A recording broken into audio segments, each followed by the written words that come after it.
Welcome, everybody. Thank you so much for joining us today to celebrate the launch of our community development framework. I promise it's a lot more exciting than it sounds. Um, and so to kick things off, I'd like to introduce myself. I'm Bonnie Hunter. I'm the executive director here at North York Community House, or NYCH, as you'll hear us refer to ourselves a lot. And I just want to give you a bit of background about the organization for those of you who don't know us, and a little bit about community development here at NYCH. We are, in 2025, turning 35 years old. So we're fully grown now. We're not living in our parents' basement anymore. We are a full organization, which is very exciting. And when we first started in 1990, we were an agency of two people in an office at Lawrence and Bathurst. And we started because of a donation, an anonymous donation from someone who wanted there to be services primarily for newcomers in the Lawrence and Bathurst area. So that was how NYCH got its start. And not long after, our first executive director, who some of you might know, Shelley Zuckerman, who was here for over 30 years, started with the organization, and she had a background in community development work. So her background was working with residents in different neighborhoods to help them address the issues that they identified as really important. And so when she became executive director of NYCH, that was her vision. So when we were doing one-to-one work with people to help them get settled in Canada, when we were holding English classes for people and providing childcare, all the different things that we were doing, even though they either involved one-to-one work or small groups, she really had this vision that it all led to community building. And it all lended to us being connected to each other and supporting each other, which is really the vision for community development.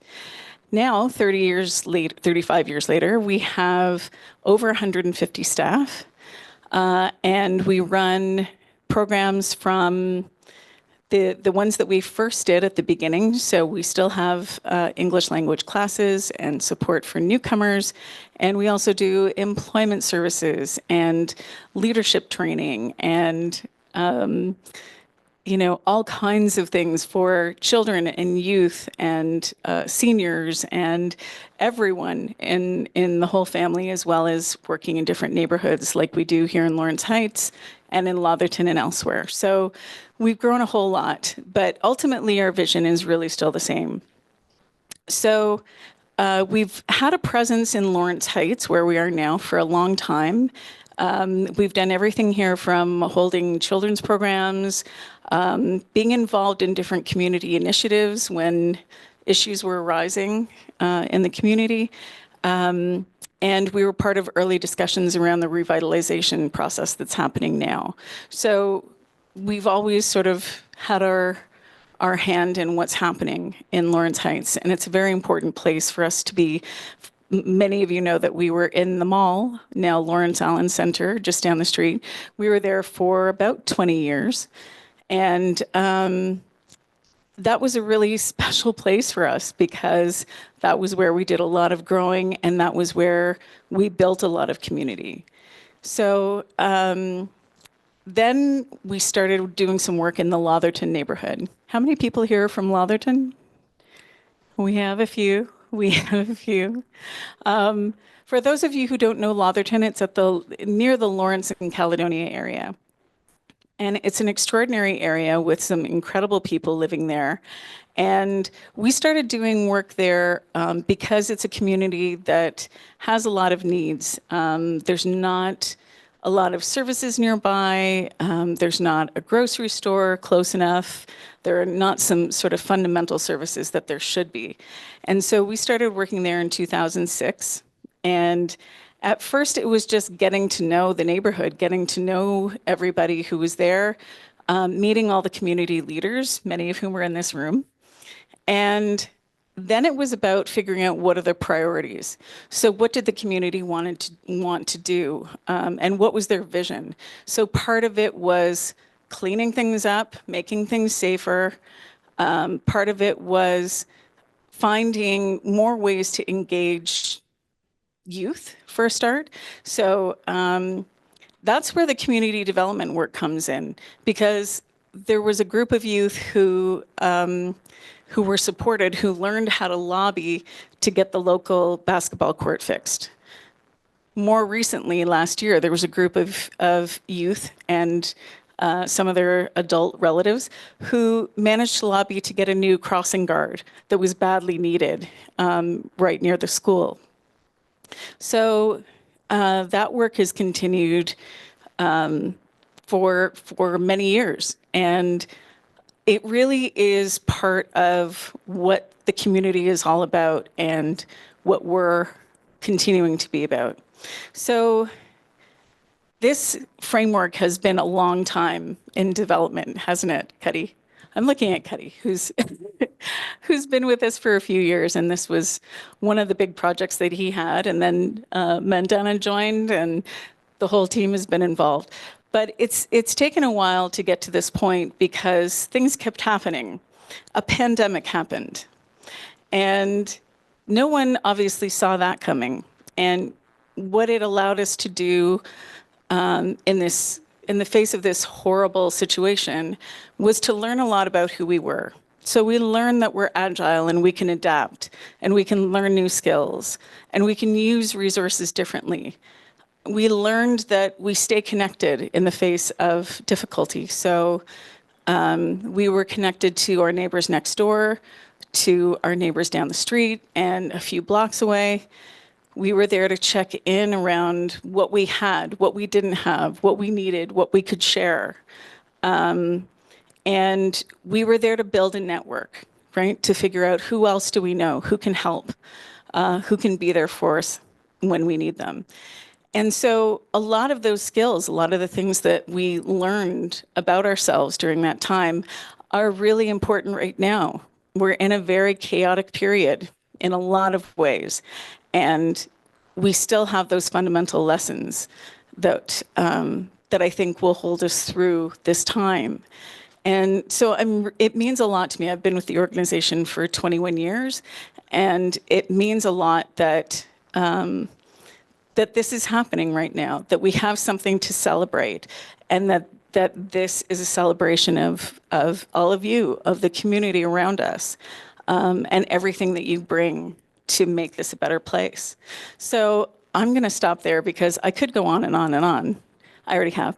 And I will pass it over to Mandana, who is our Manager of Community Development.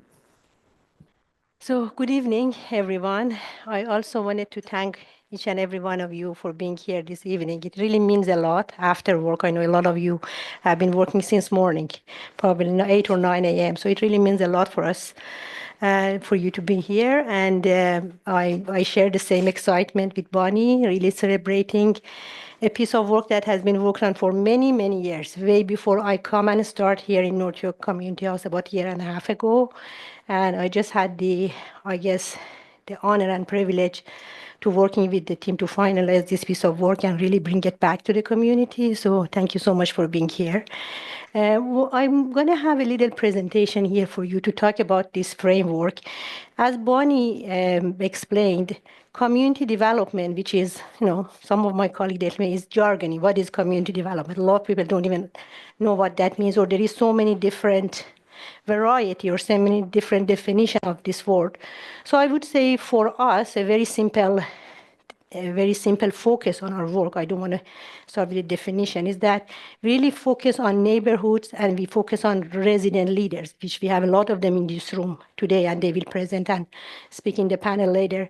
But our focus is really working with the neighborhood that a lot of them are neighborhood investment area, former priority neighborhood, revitalization zone, and emerging neighborhood. So it's really for us to focus on a community, usually defined by a place. It can be a building, it can be a neighborhood, and really work with people who have the heart in community work. You will hear from them later. They will tell you their stories, but they have a passion, and we really in community development team, we help them to put this passion, how they can make that action, how they can form a group we call it collective action. Again, some people tell me it's too jargony, maybe joint action, group action with whoever is in their community, in their neighborhood, come together, think about issues that they are facing with and how they can have even a small solution. You will hear many solutions to many different problems in this afternoon, evening from our resident leaders, but it's also important for me to mention that we don't focus only on problems. We use a lens that is called asset-based community development. We focus on assets and all the gifts and all the, I would say, talents that community members, leaders come with. And sometimes we start with those talents. We don't necessarily always look at the problem because there's so much problem. It's never ending. It can really drain us. And starting with those gifts and assets, we help leaders to bring that passion, that energy, and then they can engage in so many other things. So we start in a place-based community, in a neighborhood, in a building. We help leaders, and those leaders, they can contribute to so many things. You will hear from the leaders in the room, and they will tell you there's not one story and not one issue or cause that they have contributed to. It's many, many causes. And if anyone else needs help, they always have their hand up to help them. So we focus on leadership development. That's our definition of community development, and that's what we focus on.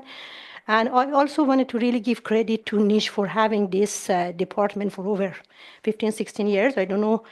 It has been always embedded in their mission, but officially they had this program called Action for Neighborhood Change, started in Lauderton.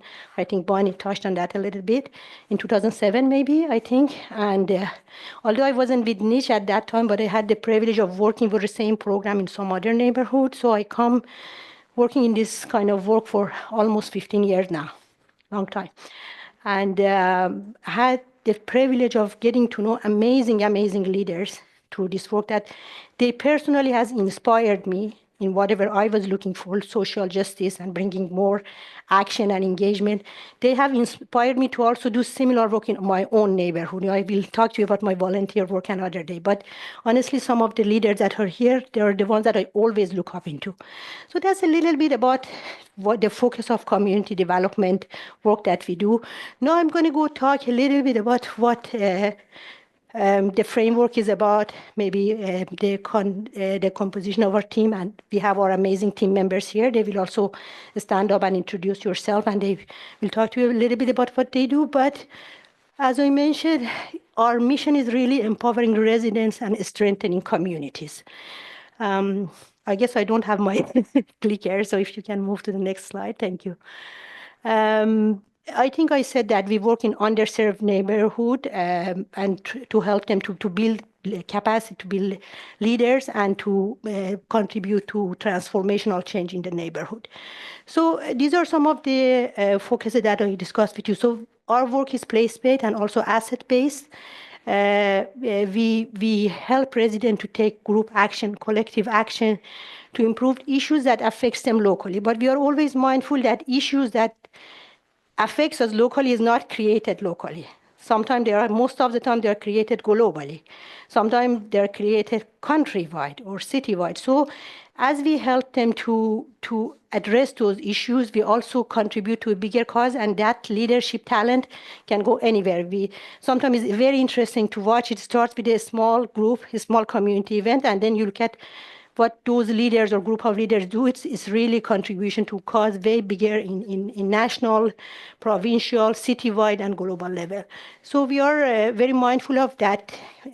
Investing on leaders is something that we can see the long-term benefit. We can see meaningful and sustainable change, which comes from within the community rather than working with a top-down approach that, we as a professional decide for the community what is good and we do it. And as soon as we don't have funding, we don't do it anymore. So it's something that comes from inside the community with the talents and gifts that is inherent to the community, and that makes it meaningful and sustainable. So if you can go to the next slide.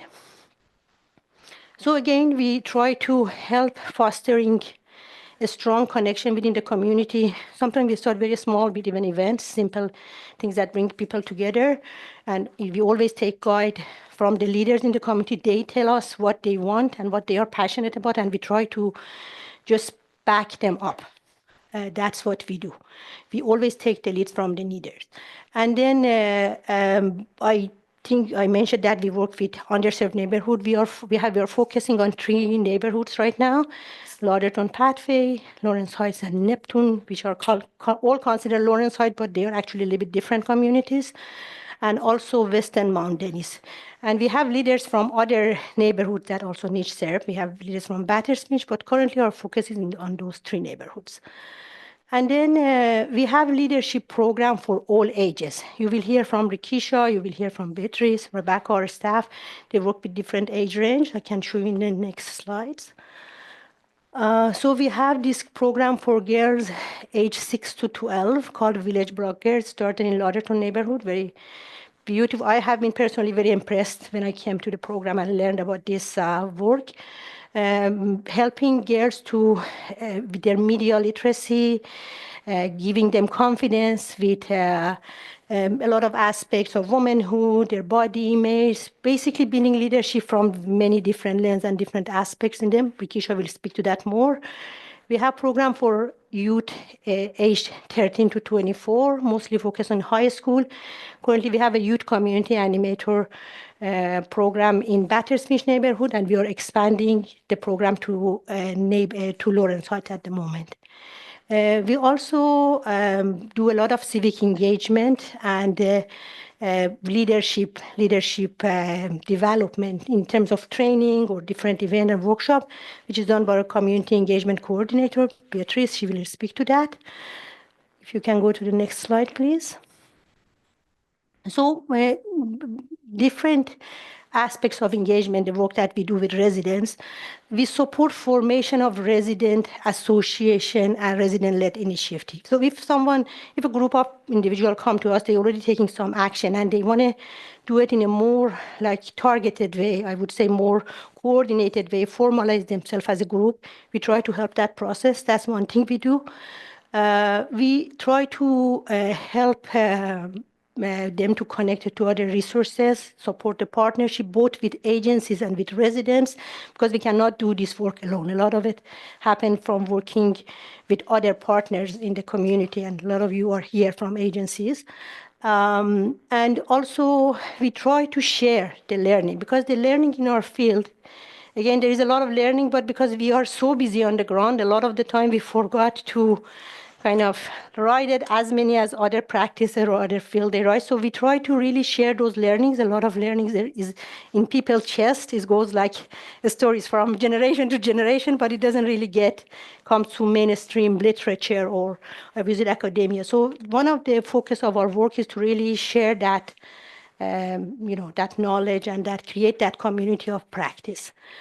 And also we have had formal training for leaders. We had leadership training, civic engagement training.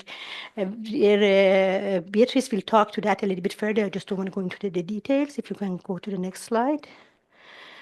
So what we are trying, the purpose of our work is to really give a voice to people who don't have not traditionally been given that voice, for all kind of reasons. Help them to stand up for themselves, take action to improve their condition of lives. And also the way we do it, we work on, through formal education, all the opportunities we try to create for people to create that knowledge, mindset, and skills that is needed for leadership. Try to, again, nurture and foster that group action and resident-led action and collaboration, and also meaningful participation, like helping people to understand where they want to put their effort, where to start, and how they can continue to make more of an impact. So if you can go to the next slide. So these are the neighborhoods that we are currently working with. We are hoping in future we can do some work in also Downsview development and Jane and Finch, but currently we are focusing on these three neighborhoods: Lauderton Pathway, Lawrence Heights, and Western Mountains. You can go to the next slide. So now I get to this beautiful piece of work that, again, credit to the team and to NYCH that has done this work many years ago, I understand, at least 4, 5, 6 years ago. When I come, we had a really good framework there. We just sat with team. We had some final planning, and we finalized the document. I think it was last fall and winter that we did it, and now we are very happy to present it to you. If you can go to the next slide. So these are the five, it was a process. So initially we had 6 pillars, and then we had made it to 7 or 8, and then we condensed them to 5. But these are the 5, and again, this is a living document. We will review this, maybe annually, biannually, and we might just shift some of the wording or the phrasing. But these 5 areas are the 5 key pillars. And I just want to bring into consideration that our landscape of work has really changed significantly as well. Some of the fundings that we had in the past, ANC funding, we don't have it in community development department anymore. Although we have the same passion, we have the same energy, we want to do the same thing, but way less resources. So we have to be very strategic about the way we do things and what we can focus to have that lasting and meaningful impact. So these are the 5 areas that the team and the work, I think, across with neighborhood residents over the years with many stakeholders has identified for us.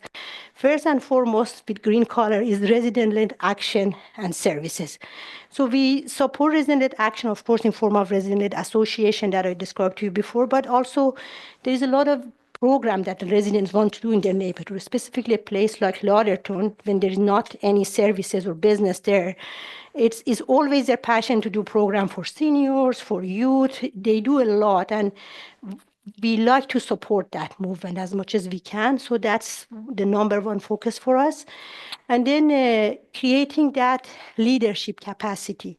So, things like formal leadership training, any form of training and education that helps with that capacity. That's another focus that we have. Innovation and knowledge sharing. I think I mentioned about community of practice. So it is important to really, as we work and get the work done, we learn. I personally learned so much in the past 15 years just being in this field. From every resident, every neighborhood that I've worked with, I've learned so much. So bringing this to a community of practice, sharing that knowledge and learning from each other's best practices is one thing that we wanted to do more of. So hopefully we are hoping we will continue this kind of gatherings with a bit of more focus of sharing stories and learning in the future. One thing that really came to our attention a little later is that economic development seems to be a very important piece in our community development work.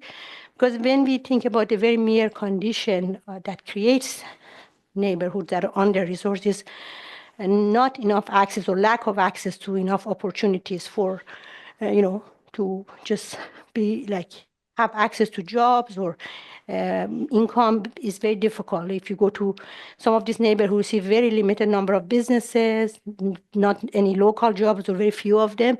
So we thought it's important to help residents to create that skill set. If we have people with entrepreneurial intention and also people who want to also do job seeking, to help them in some sense. It's not going to be our focus, but we probably focus more on entrepreneurship side, but just keeping an eye. For example, if we have a youth program, part of the work that our youth workers is to help youth with accessing to job and developing that kind of skills. And obviously collaboration and partnership, and that's why we invite all of you to be here. We also wanted to know what we can do together to make what we wanted to happen. So we also will hear from you. We have a little survey later. So these are the 5 pieces that, the 5 pillars for the framework that we're going to focus on. And as we move forward, with feedback from you and everything else that we learn, we're trying to create a work plan. Of course, we can't achieve everything in 1 year or 2 years, but we start with focusing some areas, and then we come back to you for support, for opportunities, for partnership, or anything that we can do together. If you can go to the next slide. So I'm going to go to this is our team's picture. I go to the next slide. I just introduce very quickly. So the first picture on the left is our community engagement coordinator, Beatrice. Beatrice, do you want to stand in the room? Thank you. And you will see a little video of her talking about her work.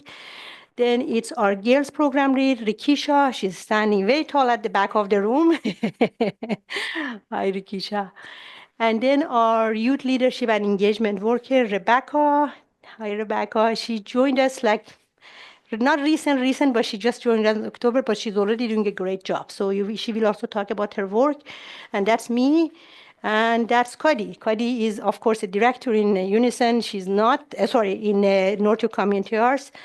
He is not directly working with our team, but because he has the same passion that we do, and he has done that work for quite some time, he acts as a mentor and support, and we always get his support in every work that we do.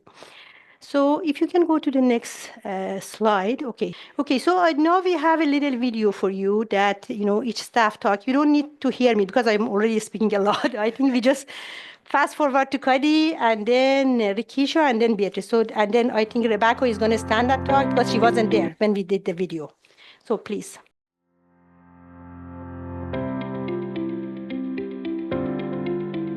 You think about what we do here at Northern Community House. Our core mission really is about settle, thrive, and belong. And so community development really supports that piece of the work that is about belonging, right? We do the settlement work where, as you come, you're able to get the things that you need. We support you in some of the more critical pieces in your lives. As you start to settle and you move along your settlement journey, then it's about really thriving and starting to become more successful. And then to be able to be successful, ideally, you need to be able to belong well. You need to have that sense of belonging in the community. And oftentimes that's a more difficult piece. It takes time. It's about relationships and how you kind of see yourself in your communities, the confidence you have.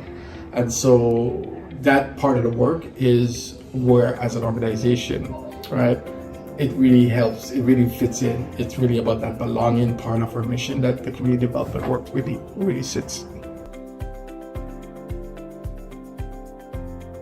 So the program that I'm currently facilitating is the girls program, which is called the Village Blog Girls program. This is a media literacy program and a mentorship program.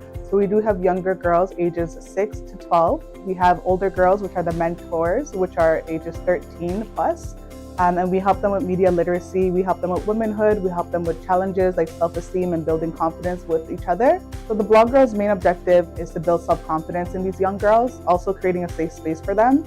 We also focus on media literacy, so we do let them know the safeties of being online. And then we also help support them with food, with groceries, with the basic needs that they need as well, and also to be successful in school with their education and their future careers. So the significant milestone with the Blog Girls program is that the girls do age. I think that's the most rewarding thing for me, to see the girls grow up and be successful and also try new things. For example, like getting married or even going to university or college. Those are the big milestones that we have for the young girls, and also still participating in the program as an alumni mentor for the future young girls. We also created 3 tiny libraries in the community, which is a big milestone in our program as well. And that was to create literacy and access to books for the community in Lotherton Pathway.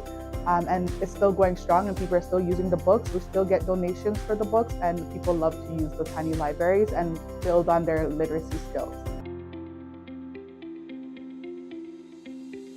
So there are a few different pieces to the civic engagement program. One of our, probably the oldest part of it, is our civic engagement training, which has gone by different names over the years. It started back in like 2006, 2007, I believe. And the beautiful part about the civic engagement training is that it tries to both provide knowledge and skills around how government works in Canada, the different levels, what each level is responsible for, as well as encouraging participants to take civic action. So that's the oldest part of the civic engagement program.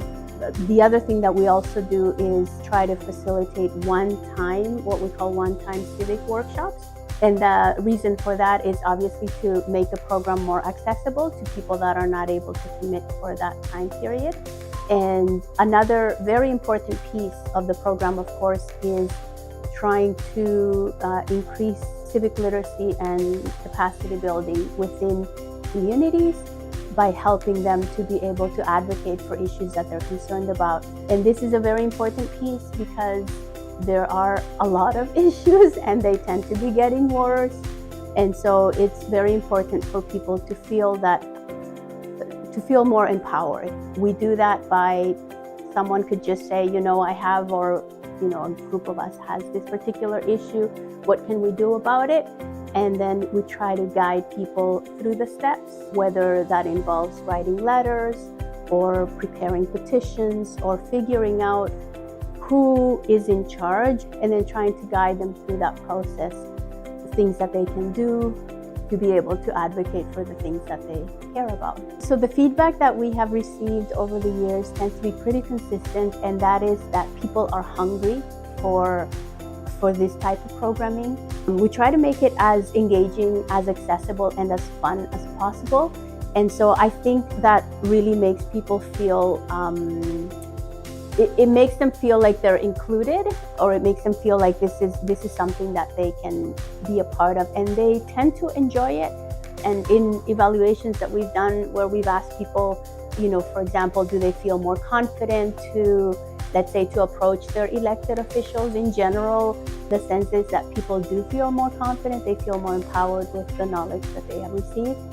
So yeah, that's the feedback we get.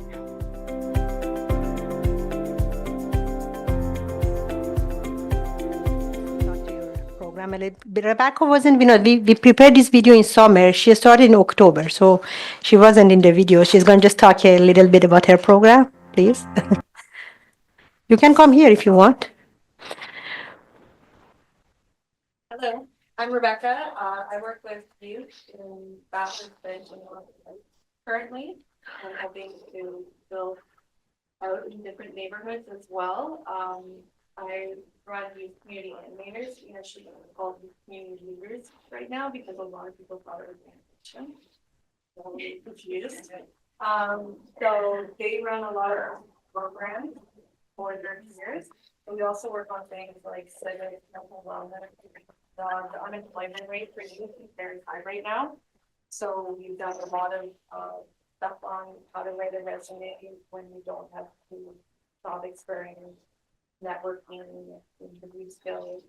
In NYCH, I ran an entrepreneurship workshop, and many people from NYCH participate. Randy, he spoke at my workshop about different things, and I had other people from all over come and check. Oh, no, I'm sorry. You guys couldn't. One of the things that definitely have been working on is economic empowerment with youth. The youth unemployment rate is very high. And so doing a workshop with entrepreneurship gives them a chance to take matters into their own hands when they're getting frustrated with the system, not being able to get a job, and start a business of their own, maybe a side hustle. And yeah, so just different empowerment techniques. And I'm also going to be starting a youth council in the summer. So there's just many different projects that we're working on one at a time. Yeah, it's a work in progress. We're getting there. Thank you. Really a work that has been progress for quite some time. The website is called torontocommunityhub.ca, so if you can just go and it's available, it's on the web right now. And we try to connect neighborhoods that we work with, and basically neighborhoods who are either revitalization zone or former priority neighborhood, like emerging neighborhood or neighborhood investment area. We try to connect these neighborhoods together. The very basic, it's basic right now. It's beautiful, but it's basic, and I'm thinking it's basic because it just have some of the programs that's happening, specifically the resident leadership in this neighborhood. So we try to capture some of the resident leadership in this, put the name of the program, what's happening. So if people wanted to do something in this neighborhood, they can find those groups, those local group, and connect with them. But we have a much bigger vision for this workshop, for this website, and that is that we wanted to have, it should be a local point of contact for employment opportunity, any other economic development opportunity, any news in related to the housing in this, if there are some of them are housing community, Toronto community, housing community, any news or information related to that. So we do want to have it bigger, but we need resources, and that's something that we are working towards. So you can see a little bit if you, I think it was just showing as I was talking, but and also one like very beautiful piece of highlight that we posted on this website is our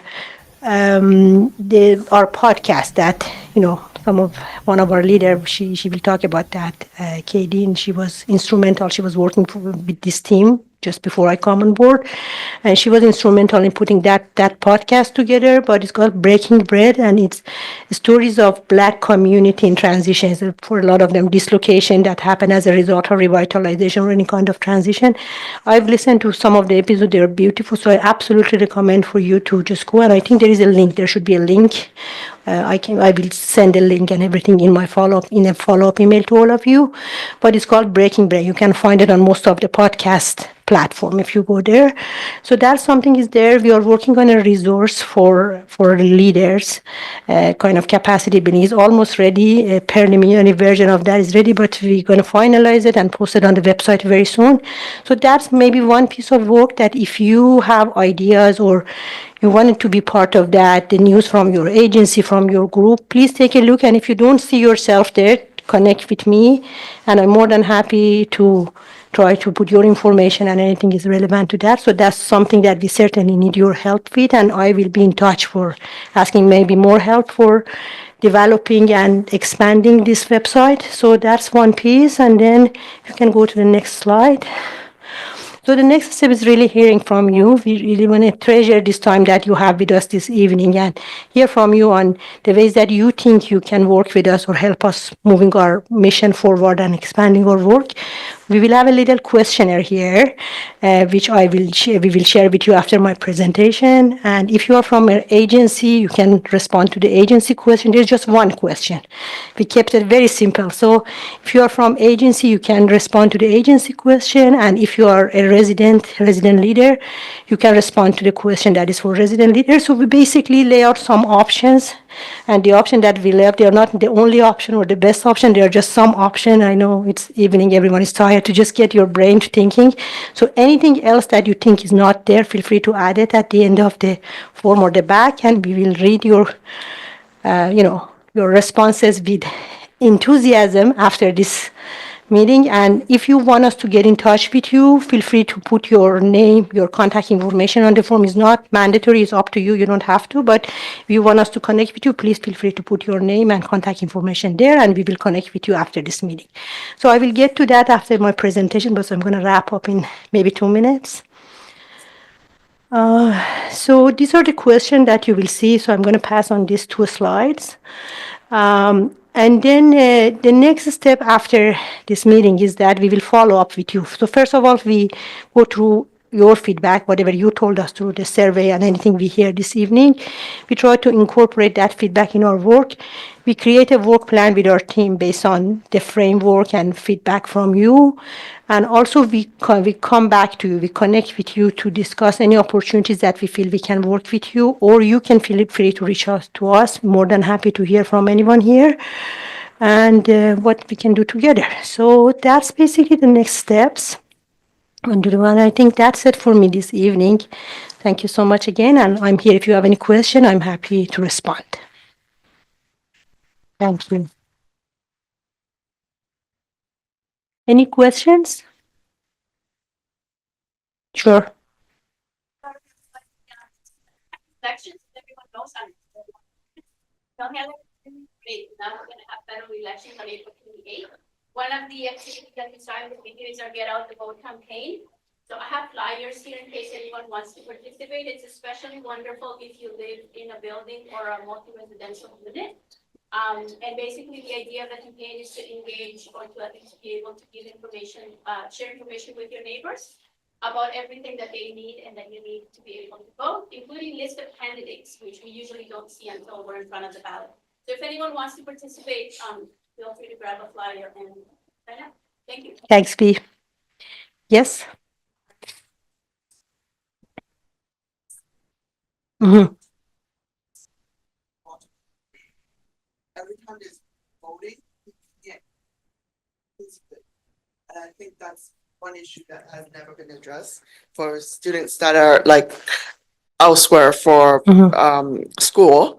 They can't they can't register their area for voting, and I think they're missing out a point to be able to pick their leaders or um their rights, you know. Yeah. Sure, sure. Thank you for sharing that. If you want to, we can talk about this, out of this mission. If you want to take some action, that's exactly what we are here for. Come talk to us, talk to me, to Beatrice. We work together to see if we can do some action around that. Mm-hmm.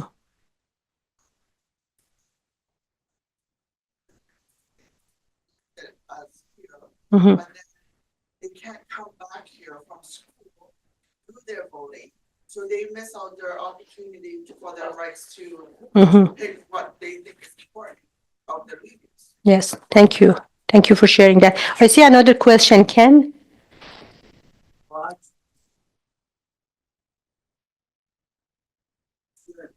If you're away to school and you want to participate to vote locally, you get a letter. You get a letter from your residents stating that you're living there temporarily, and you go into the poll, and they will issue a registration with the altered address, and they can vote locally where they're living temporarily. It can be done. Well,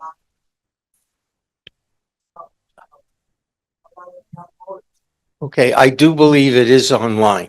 It may not be easy to find, but it is online. Yes, so sorry, in the interest of time, I'm going to ask you to connect about this author session, but thank you for helping Ken here. So is there any question about my presentation or about the framework? Is there any suggestion, comment, question?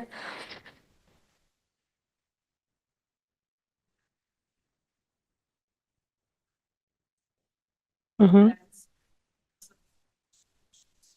Seniors in general, but I think Rebecca touched this. What I will be interested to hear from you, or Rebecca, from your program, like your statistics, for example, like you mentioned these areas, right, where you work for. So what is the percentage of older people versus youth? Because, I'm coming from Dansville. I'm not living in Dansville, it's in Butters Manor, but from York Center. And we, past 6 years, we've seen differences. Like when we started, there was more seniors. Apparently, I'm kind of laughing, but this is not true. Maybe COVID also helped us to understand more. And we've seen that our work was actually more seen by others, politicians, because of COVID. So as we are seeing that actually this dramatic period in our history, pandemic, actually helped us to get attention more into the issues which weren't able to be solved earlier. So we were discussing at the beginning, we were stuck now because of other issues with planning and city. I don't want to touch that, but we are slowly preparing into getting back into programming. So I see from what I saw here from your presentation, wonderful presentation and cross section of this presentation, that well, that's a not nice word, but using seniors' free time and experience and passing to youth to get more, to be more skillful, to get a job. We discussed this 6 years ago among ourselves, that the village, when we will be able to shape, we will have that program. So I will be delighted to tell you that I will be cutting, and I'm very happy that you invite me. I will pass to ladies.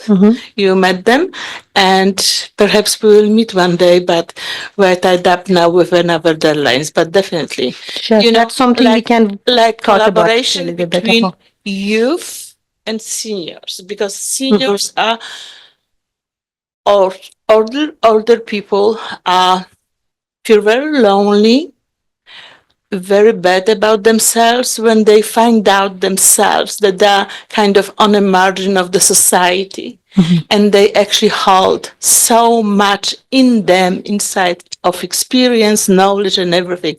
And if we can discuss this later, how I can pass definitely to more people. Sure. Thank you. Tony?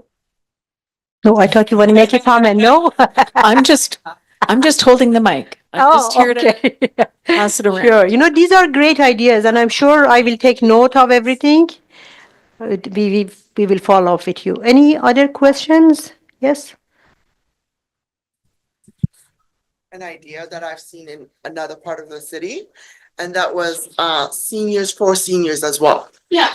You know, and I think we're kind of lacking of support between each other, especially with seniors. They're a lot of the time very isolated. They don't know a lot of the programs that they can apply for their needs. Like there was like things like disability tax credit for a lot of seniors that are limping or whatever with mobility issues. I feel like they weren't taking advantage of a lot of program that's out there. You know, and I think a lot of things like maybe a group can start where seniors can help seniors as well. That's exactly what, you know, anything you're passionate about, maybe two of you can connect and come to us. That's the whole collective action.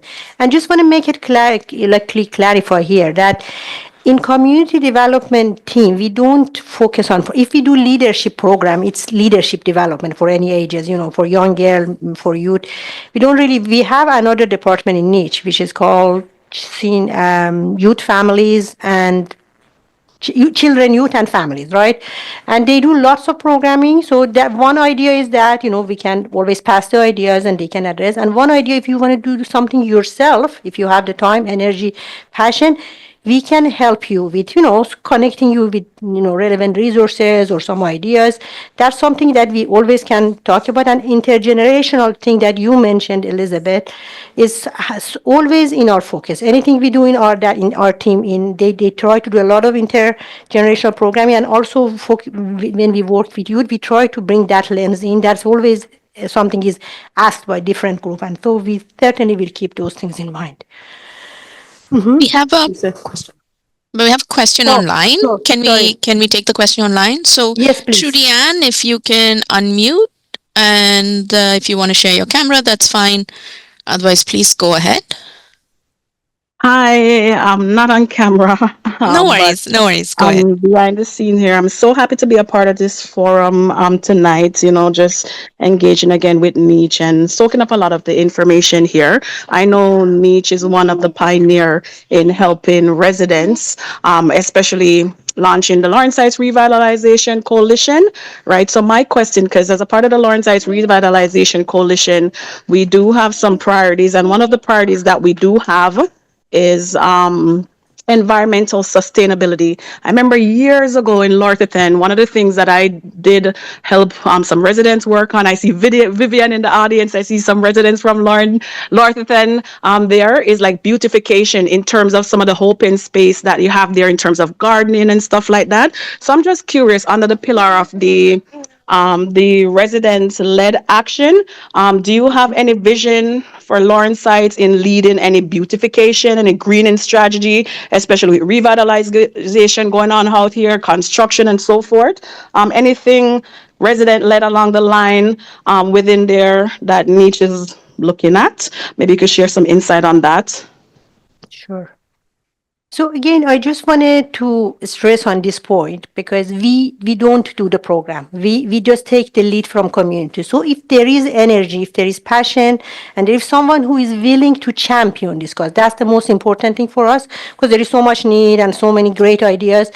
We always need a champion, someone who is willing to take the lead, try to bring together that group and take action. And there are many of those people in this room. You will hear the stories. I just want to wrap up the question after this. But it's not again for us to give you the direction what we are. Anything you come and you volunteer yourself to lead, we are here for you to support with many different ways. And when I distribute the questionnaire, you will see some of the ways that we can offer our support, but we are also open to the ways you want us, you suggest to us. So just want to make sure it's not for us to give you the direction what we are. It's really we support resident leadership. The issue, the cause is determined by residents and what they want in the neighborhood. Just want to make that clear.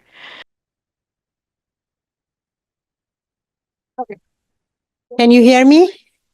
Okay, we are gonna, everyone had a chance to do the survey. It's good. Are we ready to start now? Okay, perfect.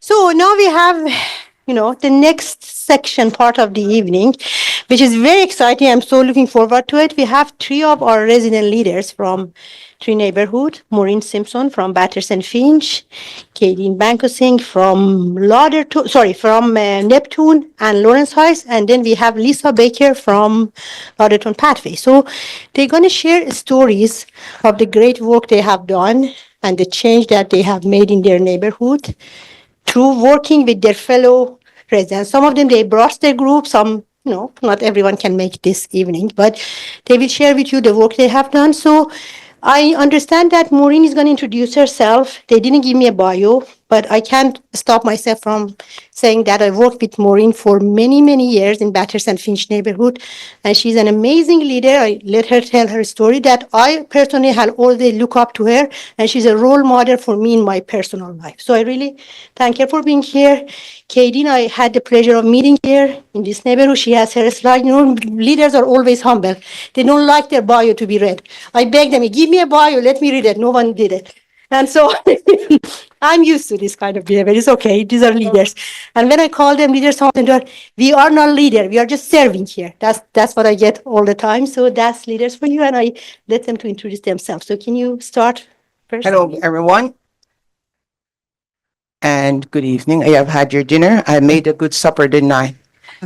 Yes. And I made sure I got everything that you like. My name is Maureen Simpson, and I'm from the Batters Finch community. Does anyone know where Antibes Community Center is? Okay, that's my baby. Now, where do you want me to start, Mandana? How it came there? Okay, so I moved into that neighborhood in 1990, about 45 years ago. And there was a community center there, and the building that the Antibes Community Center is in right now was the sales office for that entire community. So all the condos got sold, the townhouses got sold, and the building was sitting there, empty. Then teenagers, as we were all once were, they started getting into trouble. It so happened that, unfortunately, one teenager got killed. And I said to myself, no. We can't afford to lose the teenagers because they're the ones who are going to look after me, because I'm selfish. Those are the ones who are going to look after me when I'm in the hospital and in the nursing home and all that stuff. So I need to preserve them. So I went and I said, okay, what am I going to do? And I gathered a few people, and they said the building that used to be the sales office for the community is empty. Now, they said, yeah, but we could put a spa there. And then, yes, but if you put a spa there, you're going to charge people. The area is a very mixed area. You have all the condominiums, if you're looking east, on the right-hand side, and all the rental units north, going to Steeles on the left-hand side. And a lot of newcomers were coming in during that time. And the kids were teenagers, and everybody was getting themselves in trouble, and I thought, no, can't have that. So I went to Mel Lastman and Mike Feldman, and I said, pardon? Oh, yeah. I get to the point that when Mel said me coming, he goes, Maureen, what do you want now? So I went and I said, can we buy the community center, the piece, the building and all that? And he said, well, no. So anyway, I went, no, I want that. So anyway, Long story short, I'm going to cut to some stuff. He said, yes, okay, but we're going to need lawyers. I said, fine, I'll get you a lawyer. So I went. I was also working at that time, and thank heavens where I work and they would let me off. So I said, fine, I'll get a lawyer. So I went and I got a lawyer, and I went down to Mel and I said, I have a lawyer. He said, how did you get a lawyer? I said, I mortgaged my house. He goes, you what? I said, yeah, I mortgaged my house. I need a lawyer.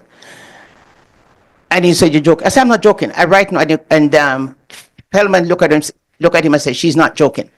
So I said, I need a lawyer. We're going to get a lawyer, and we're going to get NTB's Community Center. Now, there's some other people. Right now, I had a backing of people coming. I have community people behind me. I had people who live out of the building, because if you would listen to me and you have ears, I'm going to talk to you.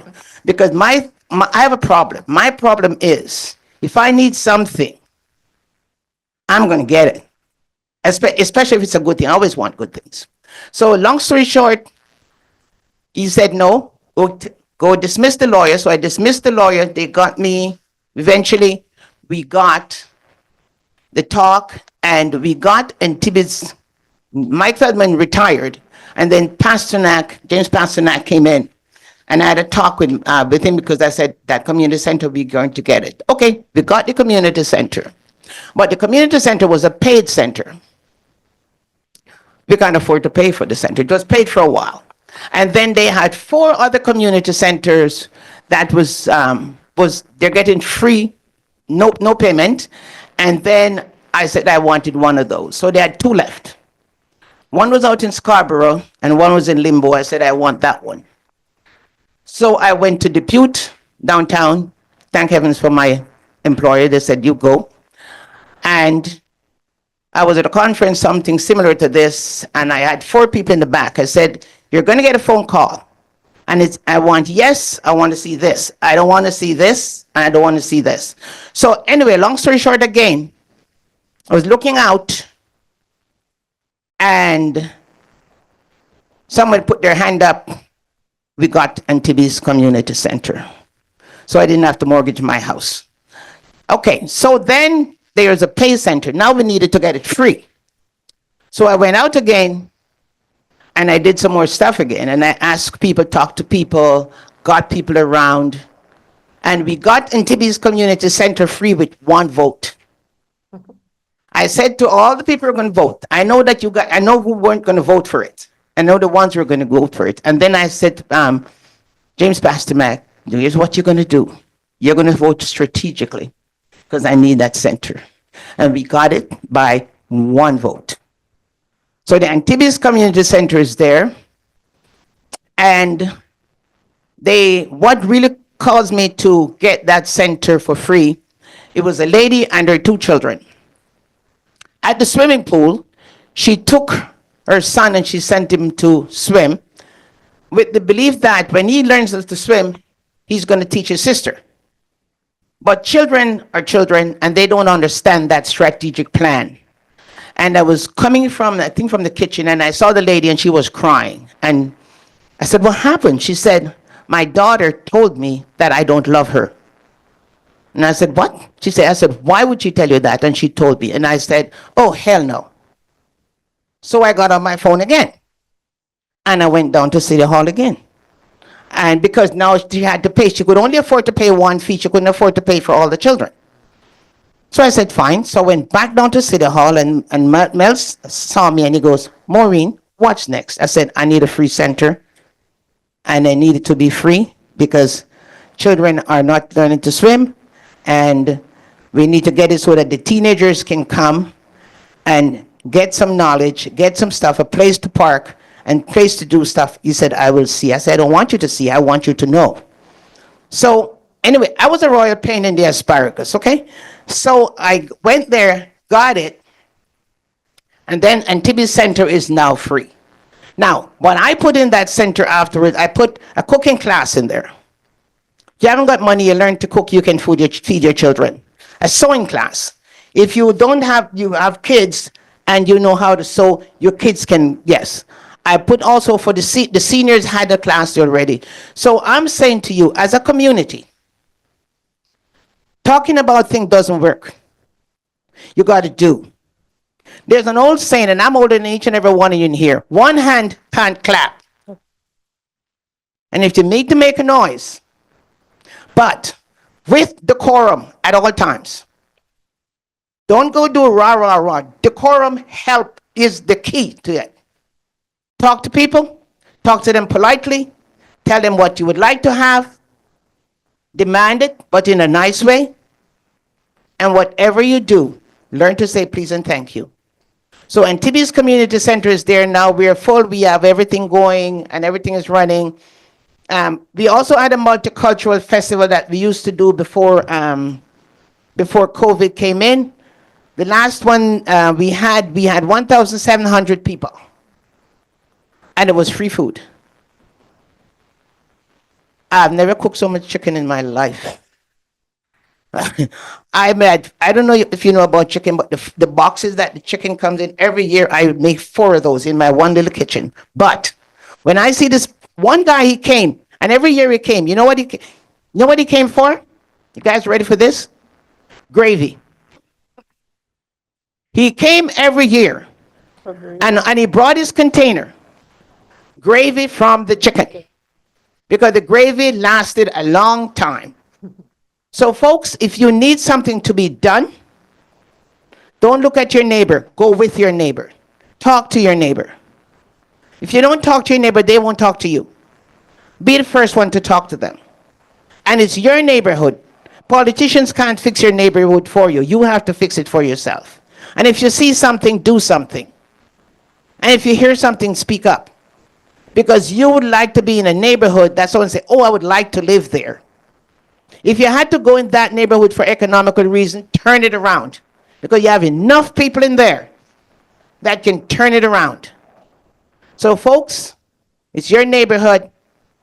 You know what you'd like to do with it. And the only thing that I can't walk on the street and people, I can't hide. That's my situation. I can't hide. But it's a good thing that I can't hide. And the 125 bus, I was there again. Because in that area where we live in Antibes, that circle, there weren't any buses. Because everybody had cars and stuff. So I went back again with another group of people. Through TDC, they know me by name by now, back then. And we got the 125 bus. So folks, you can't do it for you. You have to do it for yourself.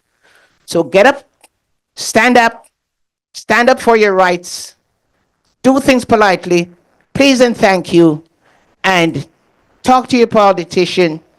Tell them what you would like, not what they want you to do. What you would like for your neighborhood, because you are the ones that are living there. So go do your thing. It's your neighborhood. And one more thing. If you see something, say something. Call 911. Call whatever you have to call. But say something. Don't say, well, I saw it, but I didn't want to say anything. Why? It's just like someone coming in your house and they're taking your stuff or whatever. You're saying, oh, I didn't want to say something.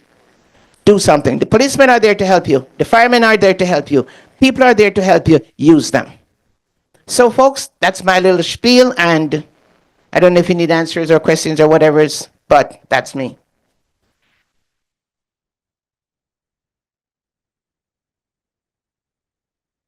Thank you very much.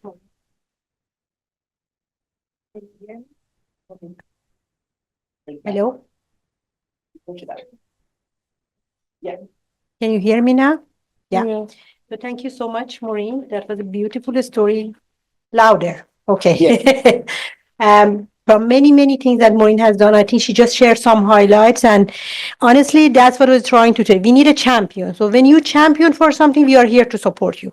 But we need someone to really get up and take action and talk to their fellow neighbors, fellow residents, community members, bring them together. All these stories that you will hear have the same essence in different neighborhoods on different topics. So the topic is not for us to pick, it's for people in the neighborhood to pick what they are passionate and what they feel they need in the neighborhood. So thank you so much again, Maureen, and we will have a question and answer at the end of all 3 panels. So without any further ado, I'm going to pass it to Kadeen. Oh, you have your mic? Thanks.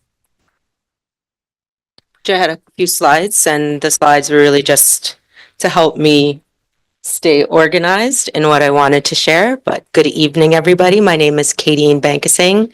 My pronouns are she or her, and I am a proud resident of this neighborhood. I live in a small community just a little bit northeast from here called Neptune, and I would say that we are part of this kind of broader network of what we refer to as Lawrence Heights, Neptune, and Lotherton. We're about to hear from Lotherton soon as well. Many years ago, we were the Lawrence Heights priority neighborhood. So really, I just want to say that I've lived in this 18 years. It's gone by enormously quickly, but my entire time in the neighborhood has been about community development because my entire time here, this neighborhood has been either preparing itself for change or in the midst of change. We are still in the midst of change. It's long-term change. We can go to the next slide, please.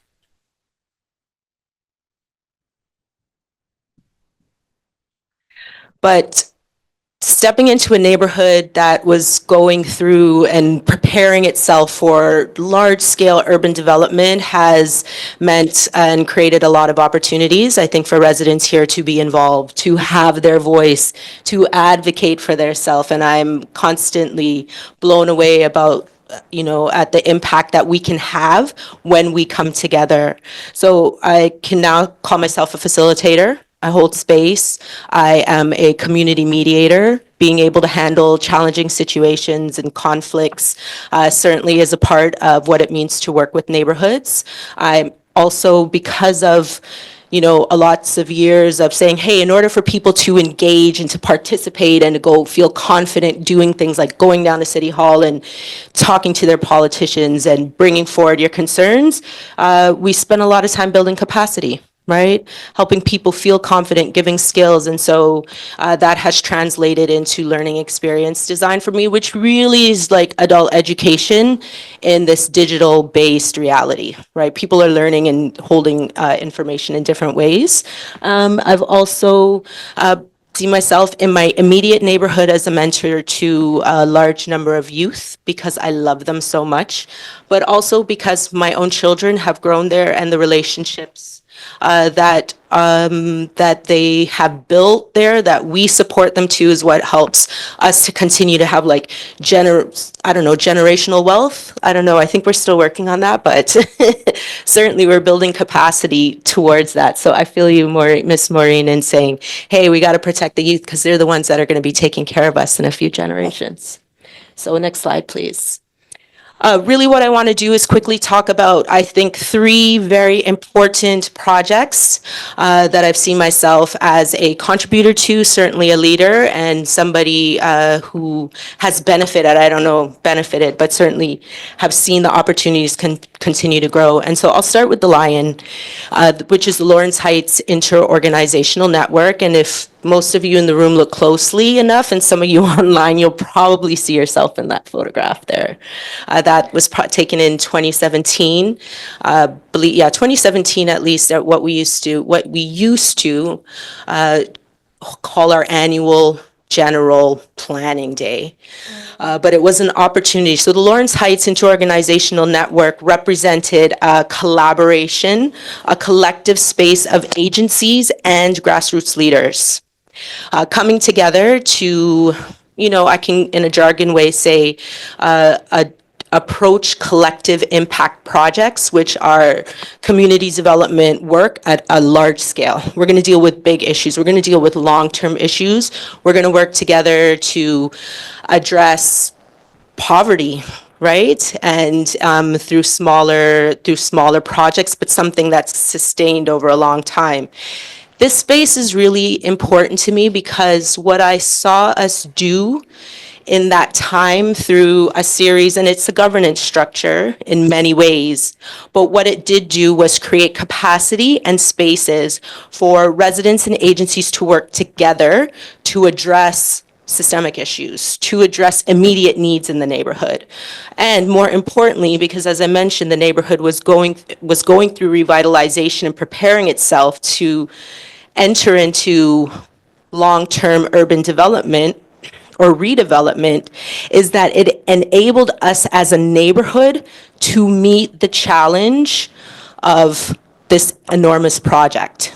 We had to engage with the city constantly and still are. We've had to engage with large institutions, social housing, Toronto Community Housing. We had to do this in relationship with our city leaders at all levels. And we met that challenge together. It also, I think, created a dynamic where residents had the opportunity to be mentored and supported, and their projects could be supported through the network. And it also provided spaces for agencies, I think, to work in collaboration. So we weren't duplicating services. We weren't trying to do the same things that were already being done in other spaces or competing for participants and attendees, but in fact work together to create stronger programs and opportunities for residents. COVID took its toll on the Lion.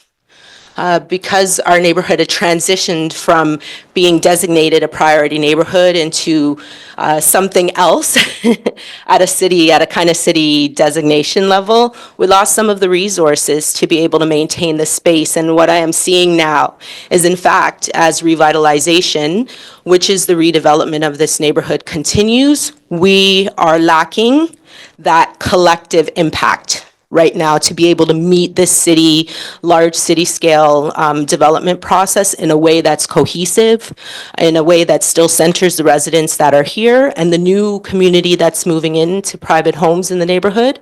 And so I do hope that agencies who can create and initiate some things, and certainly our residents together can come back together to bring this fantastic kind of grassroots space back to the neighborhood. We need it, and revitalization is going to continue for at least another 15 or 20 years. Next slide, please. So Mandana very quickly mentioned this podcast earlier, the Breaking Bread.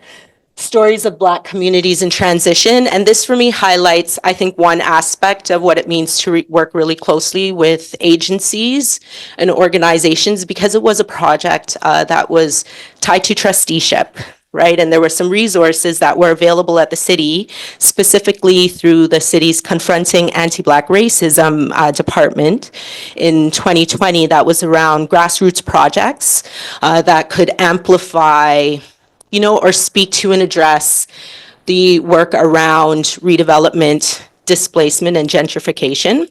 And so we started with an idea of like, hey, we were going to do some things, and then we moved into COVID, and we had to pivot into like, how could we do this work in a more digital way? And so we created, I don't know if we created, but certainly through some process in partnership with residents in the neighborhood, we were able to create, I think it's 12-part podcast series that speaks to redevelopment in the city of Toronto, what it means to build and keep people in place, business in place, and as well to really just highlight the experiences of what it means for many of our historically Black neighborhoods in the city of Toronto to be transitioning into not that. And how that is impacting the lived experiences of people. So I know if the link is there, we certainly want to share that. I'm encouraging folks to listen to it. We are dealing with topics around heritage, cultural kind of keep holding, and like other ways of thinking about place holding and space holding. In the neighborhood, we have talked about coalition building. We shared stories about how people are being impacted in businesses and, you know, through the Eglinton Crosstown. We even talked about and had the opportunity to speak to residents in Parkdale, right? And they're doing a lot of work around land trust. So it was just a great opportunity. And what it meant to have that relationship and niche kind of holding that for us is that it continues to live, right? We would have had to work out like, how are we going to host and web host and where are we going to do this and all those things to make that a reality. So certainly it's one way to just highlight that that we can be innovative and we can find ways to work together and do meaningful projects. So yeah, check it out if you're interested in learning more, hearing more about stories around redevelopment in the city of Toronto. Next slide, please. So finally, I just wanted to talk a little bit about my neighborhood. And this project is one that's particularly important to me. It's near and dear to my heart. And so what you see on the screen is just some photographs of some youth leaders in the neighborhood that I live in, Neptune, and who have referred to themselves over years as the Neptune Youth Council. The Neptune Youth Council started many years ago for various reasons, but we have, through all of the years that I've lived there, had to address youth violence and the realities of that in this neighborhood, the impacts that it has not only on the youth, but their families and the entire neighborhood. And in 2020, we were fortunate enough through the leadership of Unison Health and Community Services to secure, at least it started with 3 years of funding through the city's Youth Violence Prevention Project. But why this one is particularly important to me is that because it has evolved into something that's different than just traditional trusteeship. It is certainly around partnership, because Unison has enabled youth leaders in their neighborhoods to take ownership and have almost complete autonomy over the types of projects, events, initiatives, and ways that they would create opportunities and hold space for youth. In Neptune, we have done things like start, or at least done community-based research. So our work started with, hey, let's go out and understand what families and youth in the neighborhoods want, what it is their priorities are, as a way to be able to understand, okay, what kind of work should we be doing here? And we ended up with like 5 pillars. It was like, yes, recreation, sports, education, financial literacy, among 3 that I can list at the top of my head, but at least 5 priorities. And since then, we have done things like community basketball. The Neptune Rings, eventually they named themselves, but we have used basketball as a great kind of prevention intervention approach, creating spaces and holding space. Holding space for youth to just show up, meet with their peers, play basketball.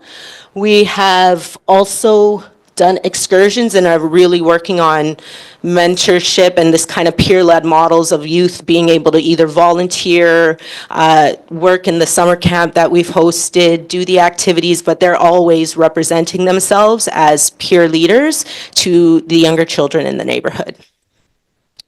And we're promoting things like civic engagement, volunteering, community service hours. I've seen a number of the youth over the years become employed in spaces like Toronto Public Library, which is fantastic.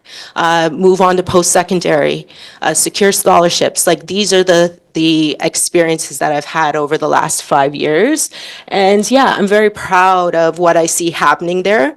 Certainly, people come in and out, and when they're most busy, they're not available to do some of these roles anymore, but they're busy because they're going to work, right? That's what we want. They're busy because they're going to school. That's what we want to see. And so it just means that we're constantly looking for ways for youth to step forward. And so I'm really excited about that relationship and what we've been able to accomplish in the neighborhood. And they're also redefining, as young people, their relationship to the neighborhood that they live in one that makes them feel good, because they're showing up in the positive ways that we hope that they will constantly. So I'm running out of breath here, but that's all for me. I just wanted to highlight that, in fact, what we're able to accomplish when we work together, right? When we build the relationships is phenomenal, right? And it's tireless and it's constant. And certainly I know that it is worthwhile as well. So thank you.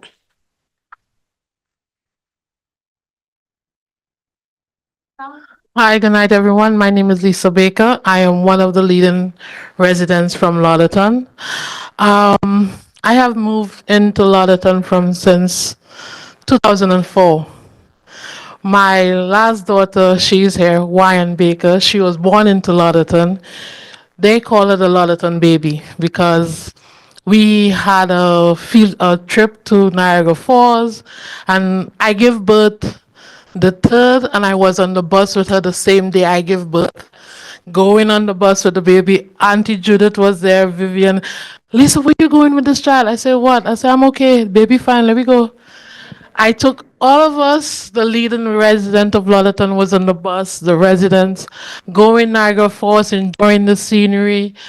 And was like, that was the first time I ever did something like that.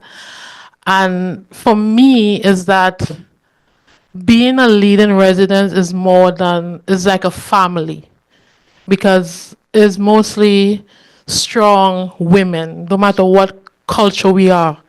We come together as one. I will take the helm of anything. If Auntie Judith don't like doing something, I will say, okay, I got you. All of us got each other back in this in Lotterton community. We fight for what we want in our community. Um, I would say our community was the first community to have an orchard. And it was really nice to see the apple, the pear tree, the cherry trees. And is that Beatrice was the one that helped us with Tara and Zesta to write, to do a grant to get this. My daughter ended up being on the papers digging the ground, and it's like everybody came out to do this. And from there, we take on different challenges. We had our basketball court, multi-purpose. We did all kind of thing, and we became that one group that the more challenges came, the more we overcome it. No matter, for me, I wasn't, I was a newcomer.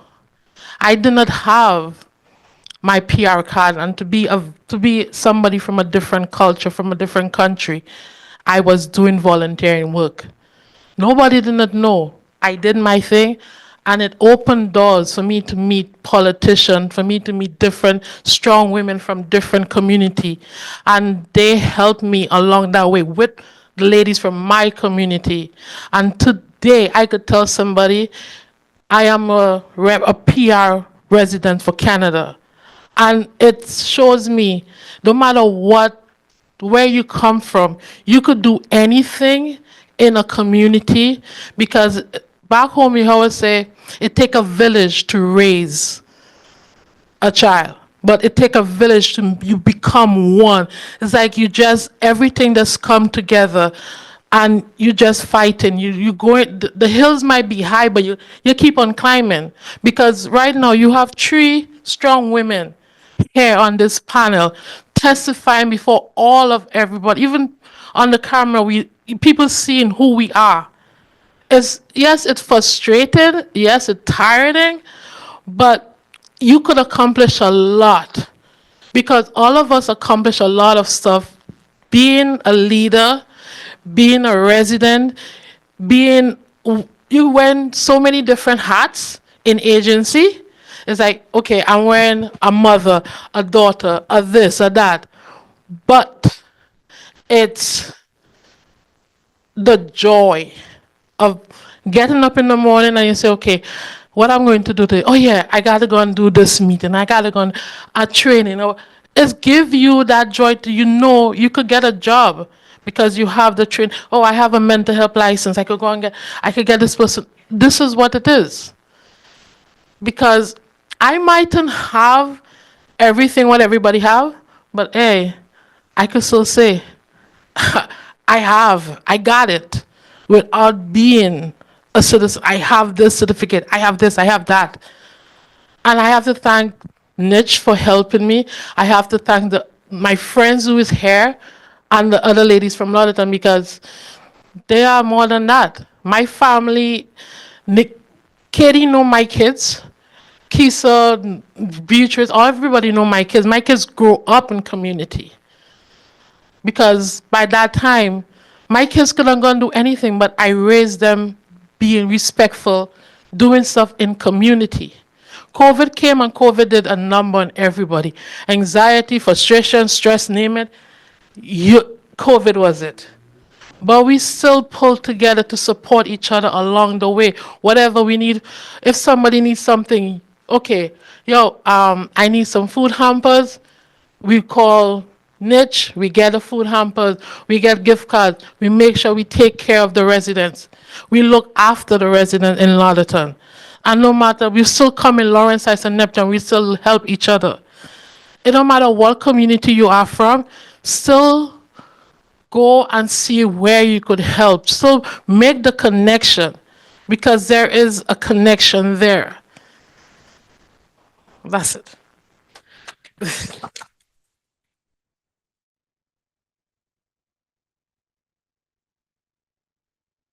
Thank you. Thank you to our amazing panelists for beautiful stories, sharing your work. Do you want to tell, like, I don't know, we are at almost at 8. So the crossing, she had a beautiful story. I think she didn't get to it. How the crossing got. You know, I don't like doing presentation in people, but Okay. Auntie Judith and Vivian, come here, please. Second, Lisa, because I know we are at time 8. I know that's like the cap. I don't know if people are okay to stay maybe 5, 10 more minutes. If you need to leave, of course, you can feel free to leave at any time, but maybe we continue for another 10 minutes. So quickly, Lisa, please go to your story. Okay, this is our presentation for the bus, the crossing guard, and it was by one of our next resident-led, Kiki. So Vivian will start saying about the first process.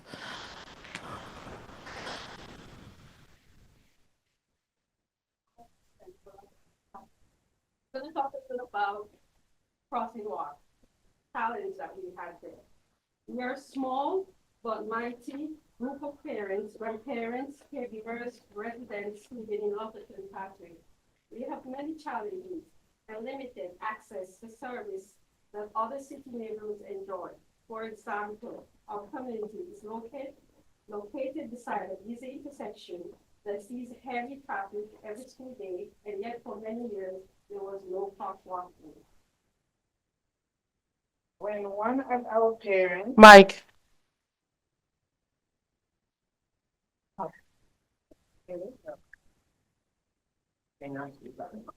Can you hear me? Hello? Yeah. Okay. Yes, my name is Judith Campbell, and I'm a resident since 40 years. Say 40 years ago, I've been living there. Most part of the time, I was involved in the community, but since I retired in 2013, I've been helping out and with the community. So this is my part. When one of our parents and young son, parent and young son experienced a near hit on March of 2022, it was time to take action on behalf of all student, family, and resident who experienced near tragic miss with vehicle. With guidance from Not Your Community House staff, her son, teacher, and school principal, a mom submit application for a school guard crossing to ensure a safe crossing on our way and from school. When the school year ends and summer begins without any update and no crossing guard in place, we started to send emails, reminders, and also asking for letters of support from anyone we thought might help us. Not Your Community House support us by sending a letter urgently to our city council to help speed up the process so students and family could start crossing safely. Lots of COVID days came, and when Orange T-shirt day, Thanksgiving, Halloween, Christmas, and the New Year. Lunar New Year, Family Day, Pink Shirt Day, and we still had no crosswalk guard. During all the cold months, we email city staff or local councilors, school board trustees, and other reminders that the safety comes first and that the students and families were not safe. On her way to school, the little boy's teacher observed that other busy intersection in nearby neighborhoods had school crossing guards in place.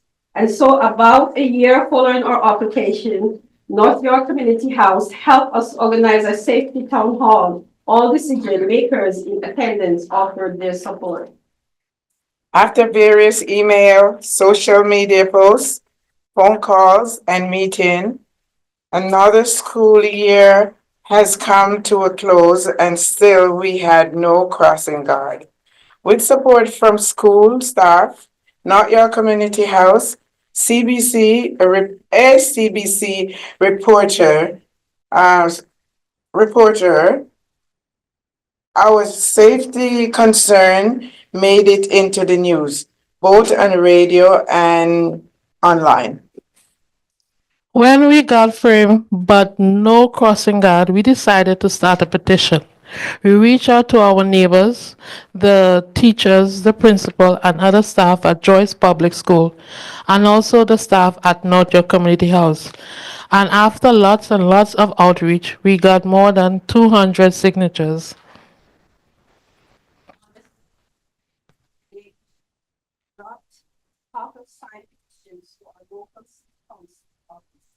The staff were very welcoming to us and kindly received our staff petition.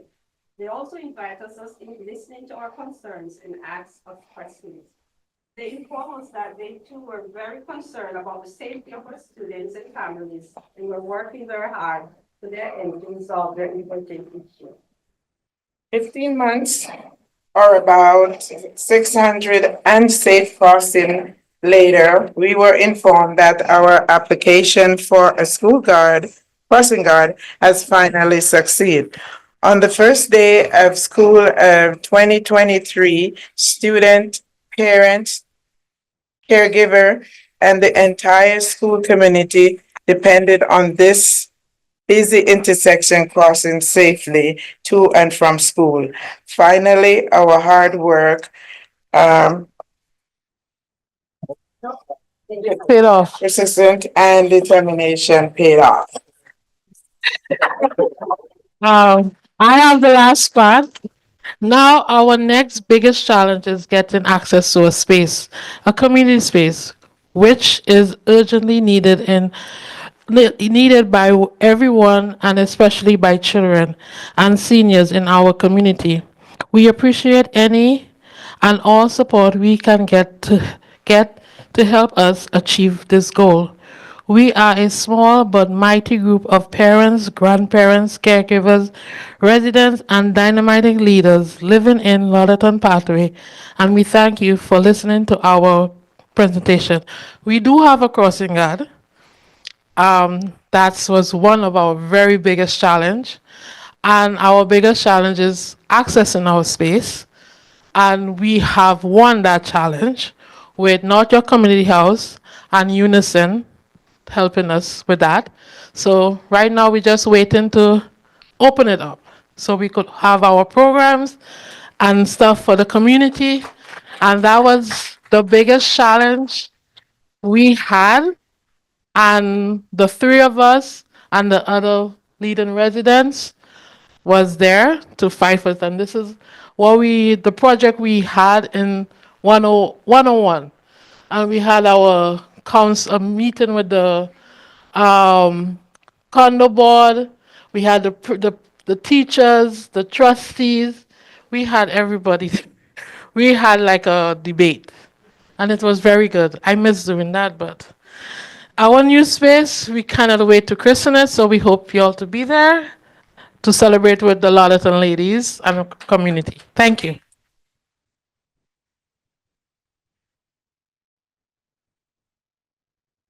Thank you. Beautiful story. I've heard this story like more than once, but every time I hear it, it impresses me again.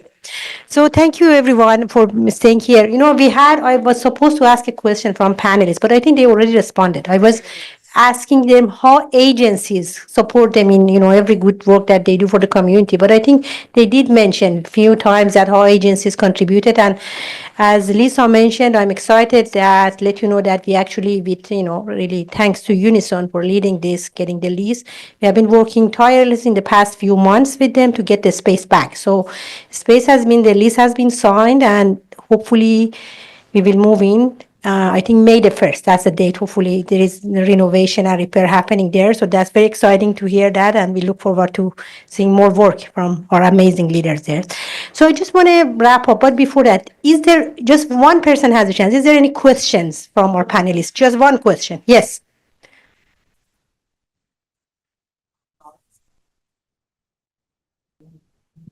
Thank you for your question. It's a big one.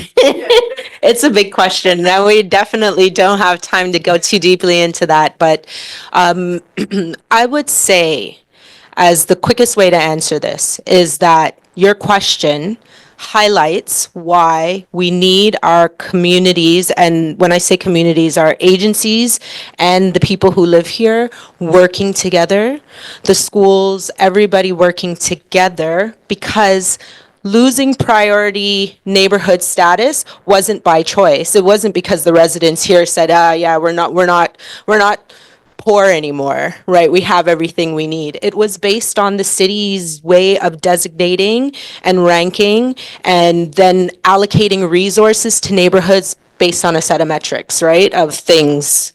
And what happened is that we're surrounded by fairly affluent neighborhoods.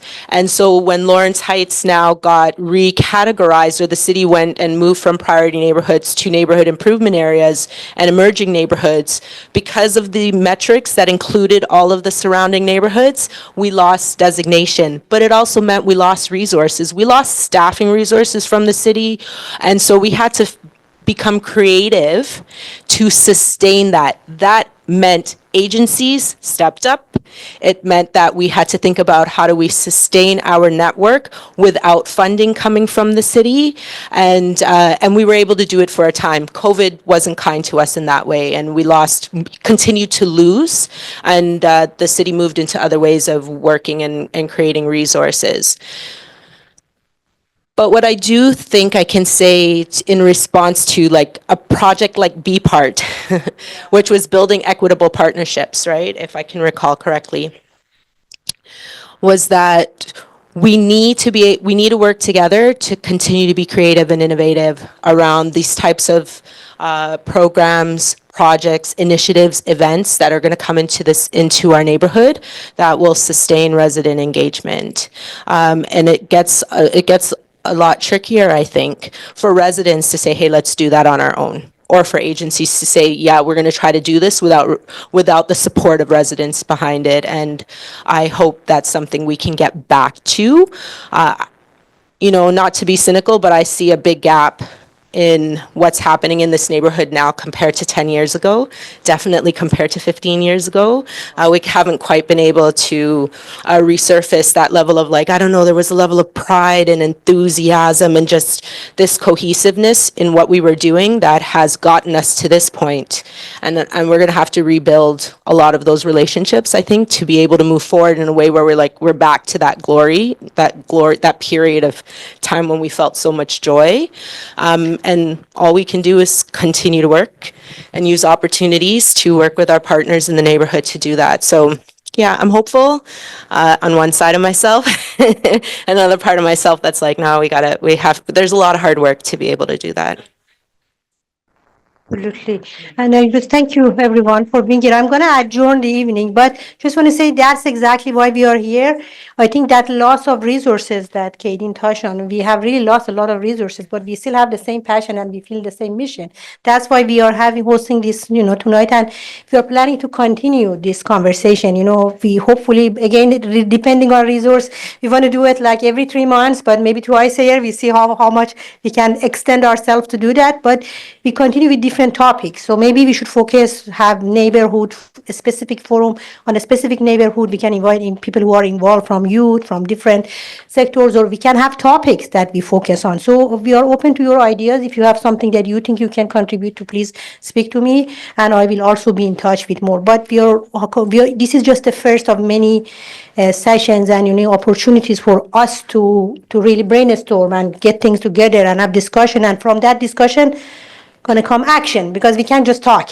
It doesn't work. We have to take action, but it usually start with discussion and conversation. So hopefully this is one of many. Stay tuned for our future invitation, and thank you again for being here this evening.